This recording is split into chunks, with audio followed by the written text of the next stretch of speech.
Well, you were born in Australia. Well, your father was an army officer. Like you already mentioned, you moved to London in 1960. How was it for you? Because you were 11 years old. Was it? Oh, it's really traumatic. Yeah? Yeah, it was really a tough move for me because I loved where I was at and I had to give my dog up.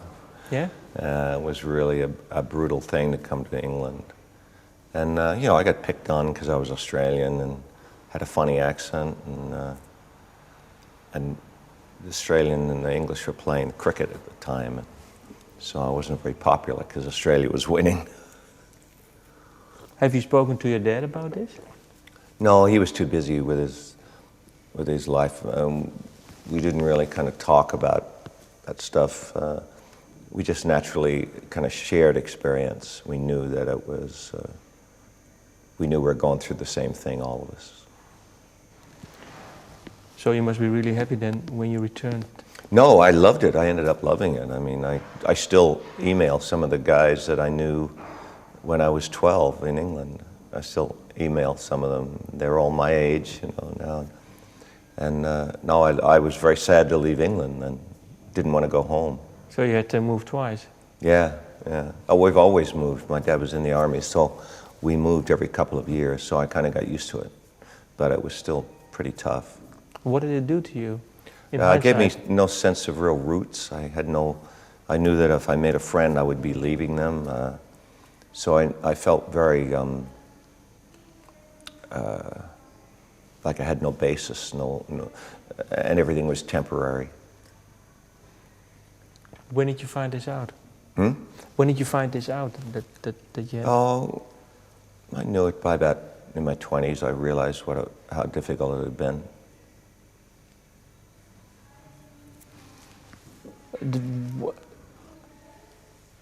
Was it also because you also moved to LA?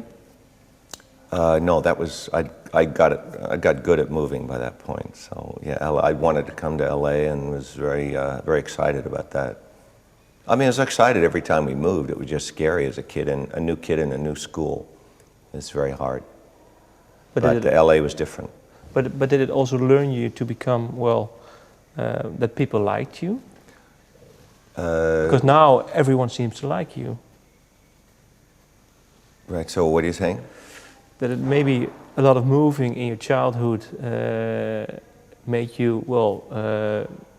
more open, yeah. It gave me, it made me realize that I could turn a bad situation around, because every time you'd land at a new place, it was awful.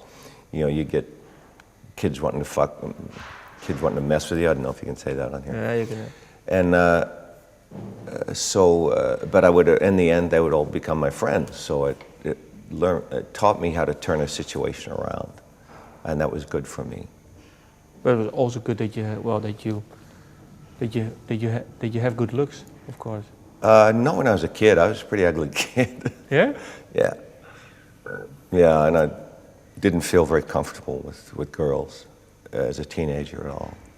I didn't know chat, you know. I didn't know how to hook up with girls. It was a very traumatic period. But when did it turn around? When I started playing guitar live. Yeah. It really is when I suddenly had a voice. I didn't have a voice before then. And the guitar and playing was my voice. So I felt more confident. And, you know, it's really just feeling like you are good at what you do. I wasn't that good back then, but I felt like I was, and it gave me confidence. How important was Zoot?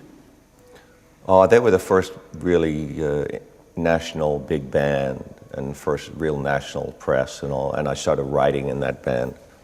So that was very important, very, very important. And the singer just died, and I went back to Australia to say goodbye to him, and that was pretty amazing after 40 years. So you still were in contact with them? Mm-hmm. Yeah, we played a gig, actually, on my cruise, the Rick Springfield cruise. They came over and we reformed Zoot and played, Actually, there's a Dutch guy, B. Bertels from Little River Band, was in Zoot. And we all got together on the cruise and played one more show. And we didn't know Darryl, the singer, was going to die but it's pretty amazing that we got together 40 years later, and then 3 months later, he's dying. It was crazy.